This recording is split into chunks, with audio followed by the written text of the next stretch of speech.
Morning student, Namdev school की इस lecture series में आपका स्वागत है। मैं परमेश्वर सुतार आज आपके लिए लेके आया हूँ एक नया वीडियो। इस वीडियो के अंदर हम वो टॉपिक की स्टडी करने वाले हैं जिसकी चर्चा हम कुछ पहले कर चुके हैं, और उस जो चर्चा उसके पहले हमने जब की थी उसमें केवल एक पार्टिकल के बारे में चर्चा की थी। अब हम दो या दो से अधिक निकायों के लिए, या बोल सकते हैं कि दो या दो से अधिक पार्टिकल के लिए इस फैक्टर का मान ज्ञात करेंगे। ये फैक्टर कौन सा है? उसका नाम है विद्युत स्थितिज ऊर्जा। क्या नाम है? विद्युत स्थितिज ऊर्जा, इलेक्ट्रिक पोटेंशियल एनर्जी। ये जो टॉपिक इलेक्ट्रिक पोटेंशियल एनर्जी है, उस टॉपिक के बारे में हम चर्चा करेंगे। वो अलग अलग निकायों के लिए कैसे कैलकुलेट की जाती है, वो चीज के बारे में चर्चा करते हैं। सबसे पहले हम अब ये देखने वाले हैं कि ये विद्युत स्थितिज ऊर्जा होती क्या। देखो, जब भी विद्युत क्षेत्र में, देखो सुनना, विद्युत क्षेत्र में किसी आवेश को तीव्रता के विरुद्ध, किसी आवेश पर तीव्रता के विरुद्ध किया गया कार्य ही उस आवेश में विद्युत स्थितिज ऊर्जा के रूप में संचित हो जाता है। तो देखो उसकी परिभाषा क्या बनेगी? विद्युत क्षेत्र में, विद्युत क्षेत्र में किसी आवेश पर तीव्रता के विरुद्ध, तीव्रता के विरुद्ध किया गया कार्य ही क्या कहलाता है?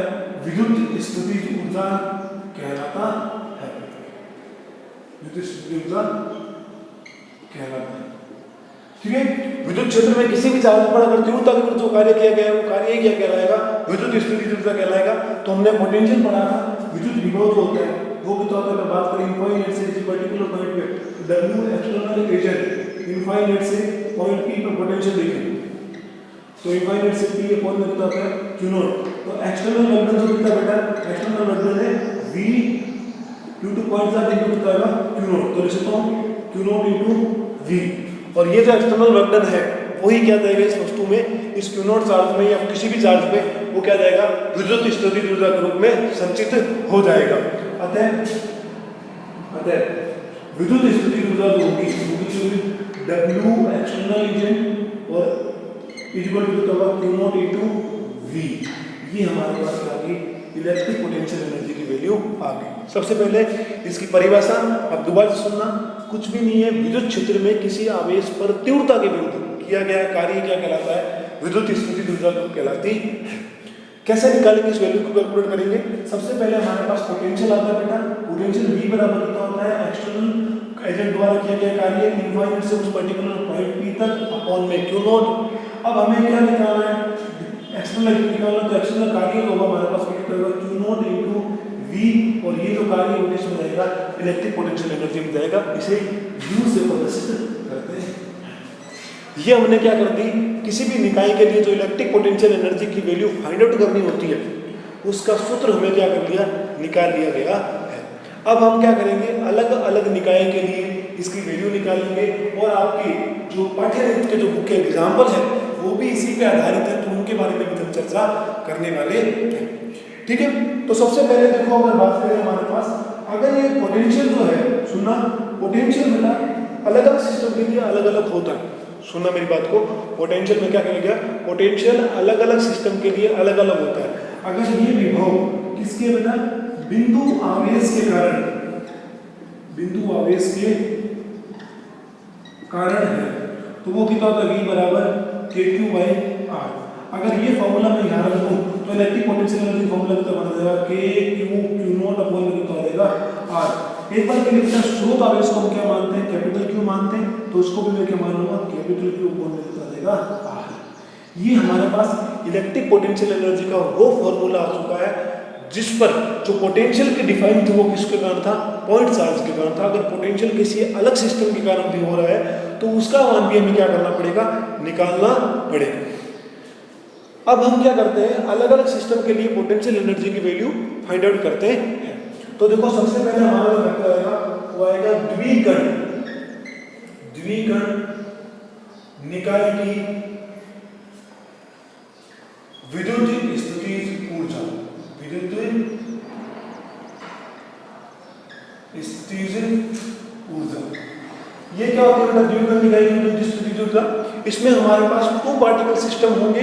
इस 2 पार्टिकल सिस्टम के लिए हमें क्या निकालना पड़ेगा बेटा, विद्युत स्थिति ऊर्जा का मान निकालना पड़ेगा। ठीक है, तो देखो हमने मान ली कि माना, देखो निर्देश तंत्र में 2 बिंदु लेते हैं। माना निर्देश तंत्र में 2 बिंदु है, कौन कौन से, ए व बी। और ये क्या है, ए व बी है, इस पर कितना चार्ज है, Q1 व Q2 चार्ज उपस्थित है और इसकी बीच की डिस्टेंस कितनी है, r है। हमें इस सिस्टम की क्या करनी है, इलेक्ट्रिक पोटेंशियल एनर्जी की वैल्यू फाइंड आउट करनी है। देखो मैंने माना एक द्विकर्ण निकाय है, इस द्विकर्ण निकाय के बीच की दूरी जो है वो r है एवं जो उपस्थित आवेश है वो Q1 और Q2।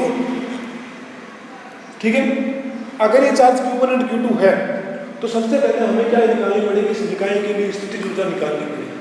स्थितिज ऊर्जा निकालने के लिए वापस वही चीज है कि हमें एक्सटर्नल एजेंट द्वारा कार्य निकालना है। और ये एक्सटर्नल कितना कार्य करता है बेटा, अनंत से उस पॉइंट P तक लाने के लिए। देखो अनंत से कहां तक, उस पॉइंट P तक। तो यहाँ पे चाहे लिख दो और नहीं लिखो तो आपको बस ये ध्यान रखना है बेटा कि जब भी बाह्य बल द्वारा किया गया कार्य होता है और पोटेंशियल की टर्म डिफाइन करने जा रहे हैं, तो मैंने आपको पहले भी कहा है कि उस टर्म को डिफाइन करने के लिए आपको उस चार्ज पार्टिकल को अनंत से ही लाना है, ये आपको ध्यान रखना है। ठीक है, तो अब हम इस द्विकर्ण की रचना करने के लिए, द्विकर्ण को बनाने के लिए हमें क्या करना है, इस निकाय की स्थितिज ऊर्जा की परिकल्पना करनी है। तो सबसे पहले जो निकाय बना उसको दोबारा से बनाएंगे, मतलब ये बना हुआ माना कैसा बना था निकाय, बस उसको बनाने के लिए हमें क्या क्या करना पड़ा वो देखते हैं। पहले देखो हमारे पास क्या था, एक पॉइंट ए था, ये पॉइंट बी था, बीच की डिस्टेंस कितनी बेटा, r। ठीक है, सबसे पहले हम क्या करेंगे, इन दोनों पॉइंट पर, एक तो अनंत से, ये इनफाइनाइट पर हम क्या करेंगे, Q1 चार्ज को बिंदु पर लेके आएंगे ए पर, और इधर से क्या करेंगे, अनंत से Q2 चार्ज को क्या लेके आएंगे, इधर लेकर आएंगे। जब ये Q1 आवेश और ये Q2 आवेश दोनों यहां पर आ जाएंगे तो हमारा क्या बन जाएगा, एक द्विकर्ण निकाय बन जाएगा। क्योंकि मुझे पता है कि जब भी पोटेंशियल एनर्जी के पोटेंशियल निकालना होता है तो हमें उस चार्ज पार्टिकल को फिर से कह रहा बेटा इनफाइनाइट से ही लाना है। चलिए शुरू करते हैं। सबसे पहले तो हम क्या करेंगे, Q1 आवेश को अनंत से बिंदु ए पर लाने के लिए किया गया कार्य, हमें कितना कार्य करना पड़ा। देखो जब Q1 को इस पर लाएंगे बिंदु ए पर, तो इस दौरान बाह्य कोई विद्युत क्षेत्र नहीं होगा, क्योंकि इलेक्ट्रिक फील्ड है ही नहीं, क्योंकि द्विकर्ण का मतलब केवल पार्टिकल 2 ही है और तीसरा कोई सिस्टम नहीं है। तो इस दौरान जब मैं चार्ज को लेके आऊंगा W1 कार्य कितना होगा बेटा, इसको Q1 को लाने के लिए इंटू कितना होगा, विद्युत विभव। तो यहाँ पर विभव कितना होगा बेटा 0, क्योंकि यहाँ पर कोई फील्ड ही नहीं है। तो Q1 आवेश को जब मैं लेके आऊंगा तो बाहर कोई विद्युत क्षेत्र नहीं है। अभी तक तुमको बस ये वाला बेटा ये इनफाइनाइट पे अभी तक आया ही नहीं है, ये चार्ज जब आएगा तो बात करेंगे ना। तो अभी तक जब इस Q1 आवेश को जो मैं बिंदु ए पर लेके आऊंगा तो बाहर कोई भी आवेश नहीं है, तो विद्युत विभव क्या है 0।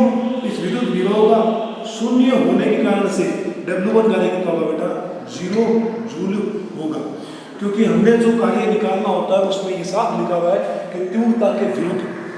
तीव्रता बेटा तब आती है जब कोई आवेश हो। जब इस Q1 को मैं यहाँ लेके आऊंगा तो कोई आवेश नहीं है बाह्य विद्युत क्षेत्र में, तो सवाल ही नहीं उठता कि हमें कुछ कार्य करना पड़े। ठीक है, अब हम लोग लेके आएंगे दूसरा आवेश, Q2 आवेश को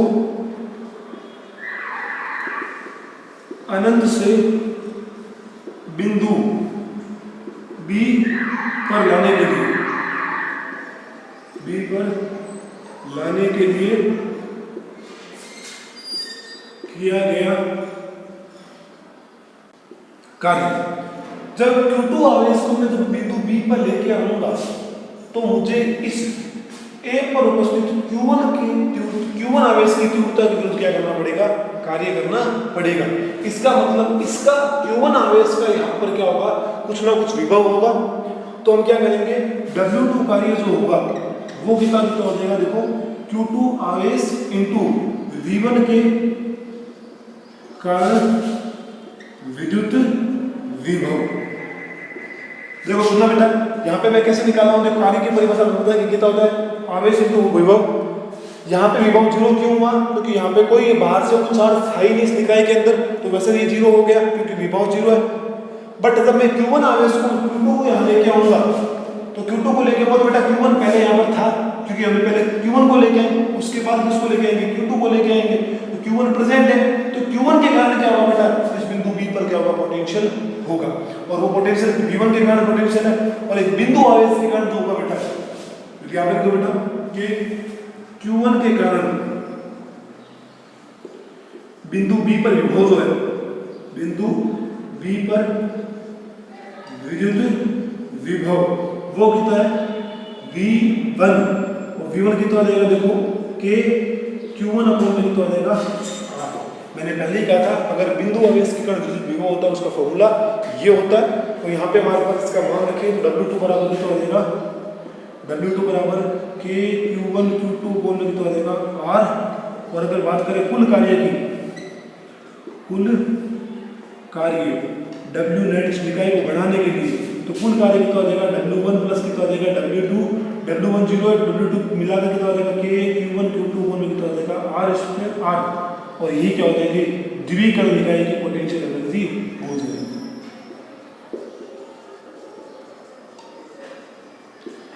कुछ भी नहीं बेटा, किसी पार्टिकल में चाहे कितना ही सिस्टम हो जाए, सुनना मेरी बात को, यहाँ पर मैंने दो लिए हैं, वित्रीकरण के लिए निकालेंगे, तो कितने भी चार्ज पार्टिकल है आप एक एक सीक्वेंस से लाते जाओ, एक को उसके बाद दूसरा, उसके बाद तीसरा, तीसरा चौथा, अब दूसरे को लेके आएंगे तो पहले कर्ण पोटेंशियल आएगा, तीसरे को मैं लेके आऊंगा तो पहले और दूसरे कर्ण पोटेंशियल होगा, तो दोनों क्या हमें क्या करना पड़ेगा, कार्य करना पड़ेगा, तो ऐसे आपको ध्यान रखना है।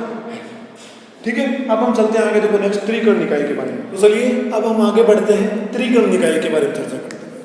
तो अब हमारा जो टॉपिक है वो कौन सा है, त्रिकर्ण, त्रिकर्ण निकाय की स्थितिज ऊर्जा। अब हम ये कैलकुलेट करते हैं त्रिकर्ण निकाय की स्थितिज ऊर्जा कैसे निकालते हैं, सुनना मेरी बात को, कि माना हमारे पास एक त्रिकर्ण सिस्टम है, थ्री पार्टिकल सिस्टम है, त्रिकर्ण निकाय ए बी सी, ये हमारे पास ए है, ये मेरे पास बी और ये क्या है सी। अब ए और बी के बीच की डिस्टेंस कितनी है, R12। देखो बेटा इसको अगर ए माने 1, इसको 2, इसको 3, तो 1 और 2 की डिस्टेंस कितनी होगी R12, 2 और 3 की डिस्टेंस कितनी होगी R23, इसकी डिस्टेंस कितनी होगी R13। ये लो, अब हमें क्या करना है कि Q1 आवे, Q1 पर तो हमें क्या करना पड़ेगा, इसको Q1 चार्ज को लेना अनंत से, B बिंदु पर मैं क्या लेके आऊंगा अनंत से, Q2 आवेश को लेकर आऊंगा, और C बिंदु पर मैं क्या लेके आऊंगा अनंत से Q3 आवेश को लेकर आऊंगा। सिंपल सा कंसेप्ट है बेटा, जैसे हमने वहां पे निकाला था, अब हम एक एक करके चार्ज पार्टिकल सिस्टम को लाते रहेंगे, और लाने के बाद हम क्या करेंगे, पूरे सिस्टम की पोटेंशियल एनर्जी को क्या कर देंगे, फाइंड आउट कर देंगे। ठीक है, तो चलिए करते हैं इसको शुरू और देखते हैं आगे। सबसे पहले क्या करेंगे, Q1 को बिंदु ए पर लाने के लिए, तो Q1 आवेश को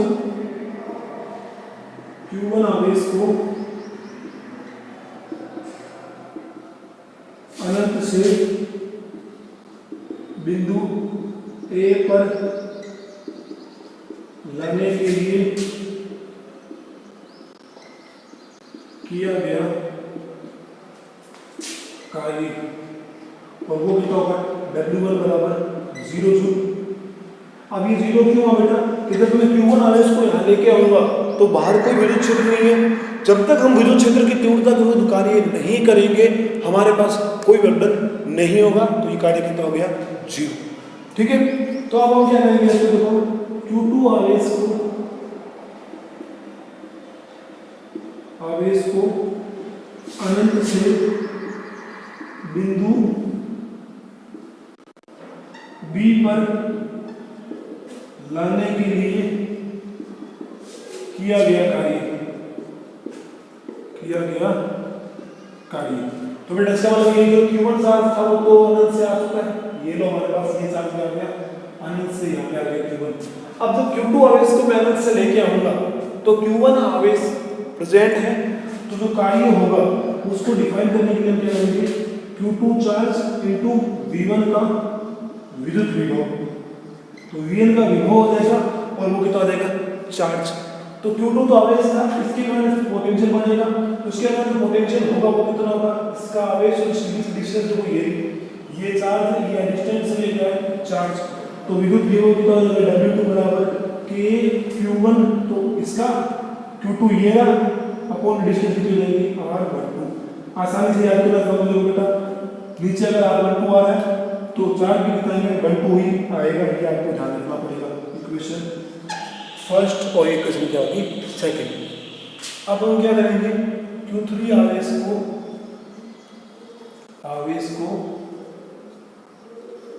अनंत से, अब देखो ये तो आ गया चार्ज, ये लो ये चार्ज तो आ गया बी में, ठीक है। Q3 आवेश को अनंत से बिंदु C तक लाने में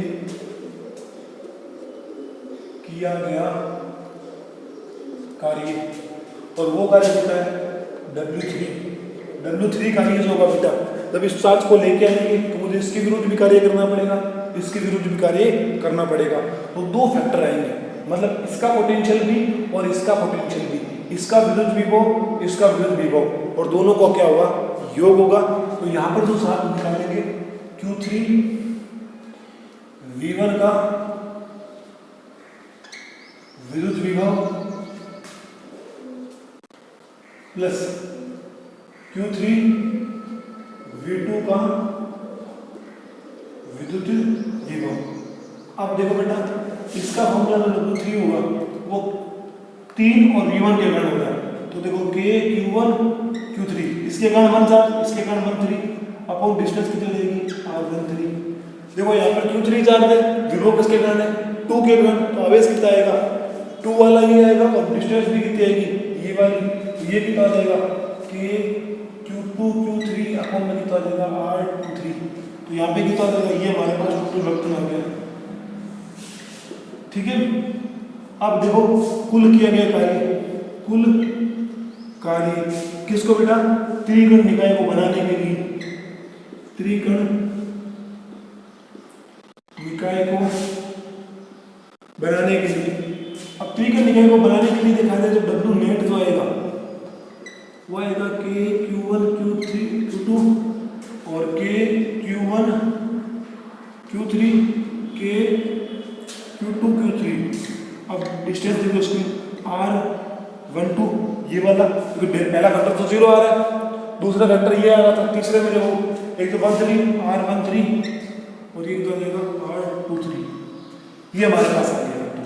तो यू जो नेट आएगी त्रिकण निकाय की, त्रिकण निकाय की वो कितनी आ जाएगी, देखो के बाहर लिया इसको Q1 Q2 अपॉन में तो आ जाएगा R12 Q1 Q3 अपॉन में R13 Q2 Q3 अपॉन में R23। ठीक है बेटा, अब मैं एक चीज करने जा रहा हूँ, वो चीज बहुत समझने वाली चीज है, थोड़ा एक मैथ्स काम आएगी, वो आपको थोड़ा समझना बेटा, ठीक है। चलिए वो करते, देखो एक बात ध्यान रखना बेटा, अगर मैं इसको चाहे मैं R12 के दूं चाहे इसको मैं R21 के दूं, बात देखिए, क्योंकि डिस्टेंस तो सेम रहने वाली है ना, क्योंकि R12 R21 सेम है। क्यों? क्योंकि देखो वेक्टर का वो टर्म ही नहीं आ रहा, वेक्टर का टर्म आता तो मैं कहता डायरेक्शन अलग है तो इसके कारण कुछ फैक्टर आता, पर यहाँ पर वेक्टर का कोई टर्म नहीं आ रहा, अतः इस कारण हमें पता है कि ये दोनों क्या रहने वाली है, सेम रहने वाली है। इसका मतलब मैं जहाँ पर भी R12 आएगा उसको मैं लिख सकता हूँ R12 को 21 लिख सकता हूँ, R21 को 12 लिख सकता हूँ, ये आपको थोड़ा ध्यान रखना। सबसे पहले हम क्या करना चाहते हैं, देखो जो त्रिकण निकाय की स्थिति ऊर्जा है ना, उसको मैं समेशन के पदों में लाना चाहता हूँ, समेशन के पदों में लाना चाहता हूँ, तो समेशन ले लेते हैं। देखो दो अलग अलग चीज आ रही है, तो आई आएगा, देखिए आएगा जे आएगा, बट्टे में लिख दूंगा आई और जे, ठीक है। अब आई जे जो होंगे बेटा वो दोनों ही क्या होंगे, एक से प्रारंभ होंगे, ठीक है। आई में भी एक आएगा, जे में भी कितना आएगा, एक बार एक आएगा, ठीक है। अब आई तो दोनों एक से स्टार्ट आ रहे हैं, एक से स्टार्ट हो रहे हैं और कितने तक जाएंगे, 3 तक, क्योंकि आई 3 तक, इतनी पार्टिकल सिस्टम है 3 तक। परंतु बेटा आई कभी जे के क्या नहीं होगा, बराबर नहीं आएगा, ये फैक्टर कभी आएगा नहीं, 1 1 कहीं नहीं है, 1 2 भी कहीं नहीं है, 2 2 और 2 3 भी, 3 2 3 3 भी कहीं नहीं है। इसका मतलब ये फैक्टर आएगा नहीं है। आई और जे दोनों 1 से स्टार्ट होंगे और 3 तक जाएंगे और आई जे के बराबर नहीं आएगा, ये चीज में बताना। अगर आई और जे तीनों दोनों 1 से 3 जाए ना तो कुल 6 फैक्टर आएंगे, क्योंकि देखो इसमें बेटा मैंने वो फैक्टर नहीं लिखा जिसमें ये तो 1 2 है, ये तो क्या है 1 2, तो 2 1 भी तो आएगा ना, तो इसके कुल 6 फैक्टर होंगे। पर मुझे कितने चाहिए, 3 फैक्टर चाहिए, तो मैं इस पूरे फैक्टर क्या कर दूंगा, हाफ कर दूंगा, ये देखो आधा। तो अब देखो त्रिकर्ण निकाय की स्थिति जो आ जाएगी, त्रिकर्ण निकाय की वो आएगी हाफ। सिग्मा के बदले लिखने जा रहा हूँ बेटा, देखो बहुत इंपॉर्टेंट चीज समझना, इस टॉपिक को बहुत ध्यान से समझना। ये होगा आई और कोमा जे, वो हो रहे हैं 1 से स्टार्ट और कहाँ तक जा रहे हैं बेटा 3 तक, और ये इसमें कह देता हूँ आई जे की क्या नहीं है, बराबर नहीं है, Q I Q J upon में कितना आ जाएगा आर आई जे। ये लो, ये हमारे पास त्रिकर्ण निकाय की आ गई स्थितिज ऊर्जा आ गई। फिर से समझना मैं क्या करना चाहता हूँ इस टॉपिक में, ये जो सिग्मा लिखा है वो बहुत सोच समझ के लिखा है, इस फैक्टर को समझना बहुत इंपॉर्टेंट है। देखो आई जे ये तो पता चल गया, देखो ये तो फॉर्म इस फॉर्म में आई और जे कहाँ से स्टार्ट होंगे, 1 से स्टार्ट होंगे, 3 तक खत्म होंगे, सीधी बात है, ठीक है। अब आई और जे 1 से स्टार्ट होंगे, 3 तक खत्म हो, चलो कोई दिक्कत नहीं, परंतु आई जे कभी बराबर नहीं है, क्योंकि इसमें 1 1 का फैक्टर नहीं है, 2 2 का फैक्टर नहीं है, 3 3 का फैक्टर भी नहीं है। चलो अगर आई और जे दोनों 1 से स्टार्ट हो तो बेटा Q1 Q2 आ रहा है ना, तो Q2 Q1 भी आएगा, तो इसका मतलब 3 तो ये होंगे और 3 इसके उल्टे, कुल कितने हो गए 6, पर त्रिकर्ण में कुल कितने बताते हैं, 3 ही बताते हैं। इसका मतलब क्या हो गया, यहाँ पर हमें उसके आधे पद लेने हैं, तो हमारे 2 से क्या कर दिया, भाग कर दिया। ये तो किसके लिए आई है, त्रिकर्ण निकाय के लिए आई है। अब मैं इसी को क्या लिख रहा हूँ, n कर्ण निकाय के लिए, तो n कर्ण निकाय के लिए मैं n कर्ण निकाय की पोटेंशियल एनर्जी n कर्ण निकाय की पोटेंशियल एनर्जी देखो बटा 2 कि ये तो फिक्स आने वाला है, ये तो कोई बदलने वाला है नहीं। अब यहाँ पर वापस वही चीज है, सिग्मा लगाना पड़ेगा अपने को, सिग्मा आई लगा, आई कोमा जे दोनों कहाँ से स्टार्ट होंगे 1 से, और n कर्ण में जाएंगे n तक जाएंगे। यहाँ त्रिकर्ण था तो 3 तक जा रहे थे, n कर्ण में कितनी बार जाएंगे n तक, और यहाँ पे कितना आएगा आई नॉट इक्वल टू जे, और कितना आएगा क्यू आई क्यू जे में आर आई जे। ये हमारे पास क्या है, त्रिकर्ण निकाय की स्थिति ऊर्जा आ चुकी, ठीक है। त्रिकर्ण निकाय की स्थिति ऊर्जा आने के बाद अब हम चलते थोड़ा आगे। अब हम इस सिस्टम से रिलेटेड जो हमने अध्याय इस टॉपिक का अध्ययन किया है उससे रिलेटेड कुछ न्यूमेरिकल प्रॉब्लम के बाद चर्चा कर लेते हैं। पर उससे पहले मैं आपको फिर से याद करवाना चाहता हूँ कि कोई भी सिस्टम की एनर्जी आपको निकालनी है तो आप इस चीज़ को ध्यान रखना कि एक एक बार सिस्टम को लाते रहे, एक पहला दूसरा फिर तीसरा, ऐसे करके जब तुम लेके आओगे तो आपको याद करने में कोई दिक्कत नहीं आएगी। अगर आपने थ्योरी नहीं लिखी, आपने सीधा एक्सप्लेन कर दिया एग्जाम में, तो भी आपके पूरे नंबर है, कोई नंबर नहीं काटने वाला, ठीक है। आपको कंसेप्ट समझ में आना चाहिए। और एक दूसरी बात हुआ कि अगर मैं Q1 चार्ज को पहले ना ला करके Q3 को पहले लाऊं, फिर Q2 को लाऊं, फिर Q1 को लाऊं, तो भी सिस्टम की पोटेंशियल एनर्जी क्या रहेगी, सेम रहेगी। अगर मैं पहले Q2 को लाऊं, फिर Q3 को लाऊं या Q1, किसी भी रैंडमली प्रोसेस से आप सिस्टम को बना दो, किसी भी रैंडमली प्रोसेस से आप सिस्टम को बनाओगे तो इस सिस्टम की पोटेंशियल एनर्जी पर कोई फर्क नहीं पड़ेगा। ये आपको थोड़ा ध्यान रखना है, क्योंकि पोटेंशियल एनर्जी स्केलर क्वांटिटी कभी भी क्या नहीं करती, कोई वेक्टर के टर्म से कोई रिलेटेड नहीं है, इसका मतलब वो क्रम पर निर्भर नहीं करती। आया समझ में, ये आप थोड़ा ध्यान रखना है। चलो अब हम करते हैं आपकी बुक के कुछ इस पोटेंशियल एनर्जी निकाय की स्थिति ऊर्जा का परिकलन करने के बाद हम ये कर लेते हैं आपके एग्जाम्पल नंबर 3.10। क्या कह रहे हैं कि 2 प्रोटॉन है जिनको 6 × 10⁻⁻15 मीटर दूरी पर स्थित है। 2 प्रोटॉन है, प्रोटॉनों के अन्योन्य स्थिर विद्युत स्थिति ऊर्जा इलेक्ट्रॉन वोल्ट के पदों में क्या करना, अपने को ज्ञात करना। कुछ नहीं करना बेटा, 2 प्रोटॉन दे रखे सिस्टम में, एग्जाम्पल नंबर दे रखा है आपको, उदाहरण 3.10, बीच की डिस्टेंस दे रखी 6 × 10⁻⁻⁵ 15 मीटर, 4 दो प्रोटॉन दे रखे हैं, तो Q1 Q2 दोनों का मान कितना होगा, सेम होगा, और वो कितना हो जाएगा 1.6 × 10⁻⁻19 कूलम। आपने क्या निकालना है, टू फाइंड आउट, हमें निकालना है जो इलेक्ट्रिक पोटेंशियल एनर्जी है in terms of electron volt के पदों में क्या करनी है, फाइंड आउट करनी है। इलेक्ट्रॉन वोल्ट के पदों में क्या करनी है, याद करनी है। इलेक्ट्रॉन वोल्ट का जो मात्रक है मैंने आपको पहले बता दिया होगा, तो वो चीज़ अपने को थोड़ा ध्यान रखना पड़ेगा, ठीक है। निकालते हैं डिवाइड करने का एक स्थिति जो आपको पता है, सीधा फॉर्मूला K Q1 Q2 को जो होता है 8, ठीक है। तो K का मान देखा होता है 9 × 10⁻9, इसको लिख सकता हूँ 1.6 × 10⁻19 कूलम का स्क्वायर, क्योंकि Q1 और Q2 दोनों के समान है। अब डिस्टेंस में होती है 6 × 10⁻15 मीटर, इसको काटने में इतना लगेगा 3 बार, ये हो जाएगा 2 बार, ओके। अब एक बार के लिए अब इसको ऊपर ले जाए तो चाहिए जुड़ जाएगा, जुड़ने में कितना हो जाएगा 3/2 × ये आ जाएगा 10 की पावर 15 और 9 24 मल्टीप्लाई 1.6 × 10⁻⁹ कूलम का होल स्क्वायर। ये एग्जाम्पल है किसमें, जूल में, परंतु हमें किस में निकालना है, इलेक्ट्रॉन वोल्ट के पदों में। तो एक इलेक्ट्रॉन वोल्ट में कितना होता है बेटा, 1.6 × 10⁻⁹ जूल। अगर एक इलेक्ट्रॉन वोल्ट इतना जूल होते हैं तो इसका मतलब क्या होगा, यहाँ पे एक जूल किसके बराबर होगा, 1/में 1 जूल होगा, वो 1.1/में 1.6 × 10⁻⁻19 कूलम होगा, ठीक है बेटा। ये जूल वाला फैक्टर जो है वो मैं यहाँ रखने जा रहा हूँ, क्योंकि यहाँ पे जो टर्म है वो किस में आ रहा है, जूल में आ रहा है। तो इसमें देखो मैं इस चीज को ऐसे लिख सकता हूँ × 1 जूल।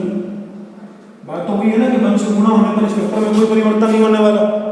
तो 1 जूल किसके बराबर होता है, इसके बराबर, ये हो गया इलेक्ट्रॉन वोल्ट के पदों में, तो रखता है इसका बराबर यहाँ पर, तो U बराबर कितना देगा 3/2 10⁻24 इंटू ये हो जाएगा 1.6 × 10⁻⁻19 कूलम का होल स्क्वायर बटे में 1/6 × 10⁻19 इंटू कितना जाएगा इलेक्ट्रॉन वोल्ट। एक फैक्टर तो इससे कट जाएगा, बचा कितना फैक्टर उसको सोल्व करते हैं। U बराबर 2/3 10⁻24, अब 1.6 में मैंने इसका पॉइंट उठाया तो कितना आ गया 10 मल्टीप्लाई में 10⁻⁻19। इसको सोल्व करना है। सबसे पहले क्या कर देता हूँ, इसको काट देता हूँ, ये कर देगा 5 बार और ये कर देगा 8 बार, इससे काटे तो ये कर देगा 4 बार, ठीक है। और अब इसको भी काट देते हैं, तो 1/24 है तो इसको 23 कर लेते हैं, इसको मैं 10 ले लेता हूँ उसको बोलने के लिए, ये कितना हो जाएगा, कट जाएगा 2। अब ये हो जाएगा 4 × 2 = 8, 8 × 3 = 24, 23 10⁻⁻19 सॉल्व कर लो तो होता है 24 × 10 की पावर, ये आ जाएगी हमारे पास है 23 में से 90 घटेगा तो 10 की पावर क्या आ जाएगी 4 जूल। इस सिस्टम की क्या आ जाएगी, इलेक्ट्रिक पोटेंशियल एनर्जी आ जाएगी। और अगर बात करें इसको मेगा इलेक्ट्रोन वोल्ट में, तो ये आपका आंसर सही है, बस आपकी बुक में मेगा इलेक्ट्रोन वोल्ट के टर्म में लेके आया है, तो वो भी कोई दिक्कत नहीं है। अब देखो चित्रानुसार 3 आवेश व्यवस्थित किए गए हैं, उनके पारस्परिक स्थितिज ऊर्जा का मान निकालना है। मान लो कि Q1 चार्ज दे रखा है अपने को ये, और डिस्टेंस दे रखी है अपने पास ये दे रखी है। तो सोल्व करते हैं। एग्जांपल नंबर ये दे रखा है आपको, उदाहरण दे रखा है अपने को 3.11। ये क्या कह रहा है कि अपने को जो Q का मान दे रखा है वो दे रखा है 1 × 10⁻⁷ कूलम, ठीक है। ये डिस्टेंस दे रखी है 0.1 मीटर, और एक त्रिकोण निकाय बना रखा है आपको, डायग्राम आपके बुक में दे रखा है। ये डिस्टेंस दे रखी है, ये भी ये है और ये भी है। यहाँ पे कितना है माइनस का 4Q प्लस का Q, और ये कितना है 2Q, आपको इसकी पोटेंशियल एनर्जी की वैल्यू क्या करनी है, प्लस का मान लीजिए Q1 है, ये मान लिया मैंने Q2 है और ये मान लिया मैंने Q3 है। ठीक है, A पॉइंट है, ये B पॉइंट है और ये C पॉइंट है। अभी हमने त्रिकोण निकाल के त्रिभुज का मान निकाला था, उसका सूत्र हमें पता है कि त्रिकोण बराबर K Q1 Q2 अपॉन में R12 plus K Q2 Q3 upon में R23 K Q13 और ये कितना आ जाएगा R13। अब देखो बेटा इसके अंदर मान दो फटाफट। सबसे पहले कि Q1 का मान है माइनस का 4Q, तो ये लो माइनस का 4Q, और Q2 का मान है प्लस का Q, तो ये Q स्क्वायर हो जाएगा। अपॉन में डिस्टेंस कितनी है ये, पहले इसको ऐसे समझ लो, द्विकर्ण 2 3, तो K ये है Q और ये कितना है 2Q, तो कितना आ जाएगा 2Q स्क्वायर अपॉन में कितना आ जाएगा A प्लस 1 3, ये कितना आ जाएगा बेटा 4 2 8, वो भी माइनस का, तो माइनस पहले प्लस माइनस का ये लिख दो यहाँ पे, माइनस का आ जाएगा 8Q स्क्वायर अपॉन में कितना आ जाएगा A स्क्वायर। सबसे पहले जो मान थे वो हमने रख दिए, अब इसको पहले सोल्व कर लो, उसके बाद हम इसका निर्माण करेंगे। तो U बराबर कितना आ जाएगा माइनस का 4Q KQ स्क्वायर अपॉन में कितना आ जाएगा A प्लस का 2Q स्क्वायर अपॉन में A 8Q स्क्वायर अपॉन में A। ये माइनस का और ये माइनस का 8 चाहे कितने बन जाएंगे 12, तो माइनस का 12 KQ स्क्वायर अपॉन में A प्लस का 2Q स्क्वायर अपॉन में A। 12 में से 2 गए तो कितने बच गए 8, सॉरी 10, तो माइनस के 10 KQ स्क्वायर अपॉन में कितना आ जाएगा A। और इनको 10 के मान, तो माइनस का 10 K होता है 9 × 10 की पावर 9, इसका मान है 10 की Q1 का मान है माइनस 7 का स्क्वायर अपॉन में डिस्टेंस दे रखी है 0.1, 0.1 को उड़ाया कितना आ गया 10। अब इसको सॉल्व कर लो, तो U बराबर कितना आ जाएगा माइनस का 9, ये है 9, 2 पावर तो ये नहीं और एक 9 ये नहीं, 9 तो कितना आ जाएगा बेटा 11, और ये कितना देंगे 7 दूनी 14, तो ये कितना देगा माइनस का 9 × 10 की पावर -3 जूल। ये हमारे पास इस दूसरे एग्जाम्पल का आंसर आ चुका है। अब हम कहते हैं आज के लिए बस इतना ही, आगे जो एग्जाम्पल बचे हैं वो नेक्स्ट लेक्चर सीरीज में ले लेंगे, और नेक्स्ट लेक्चर सीरीज पूरी न्यूमेरिकल पर ही रखी जाएगी आपको। ठीक है, तो आज के लिए बस इतना ही। अगर कोई डाउट हो तो कमेंट बॉक्स में लिख के जरूर भेजना। वीडियो अच्छा लगा तो प्लीज़ लाइक करना और अपने दोस्तों को शेयर करना। ठीक है, और हमारा चैनल जो है नामदेव स्कूल की चैनल जरूर सब्सक्राइब करना। ठीक है, जय हिंद, जय भारत, वंदे मातरम।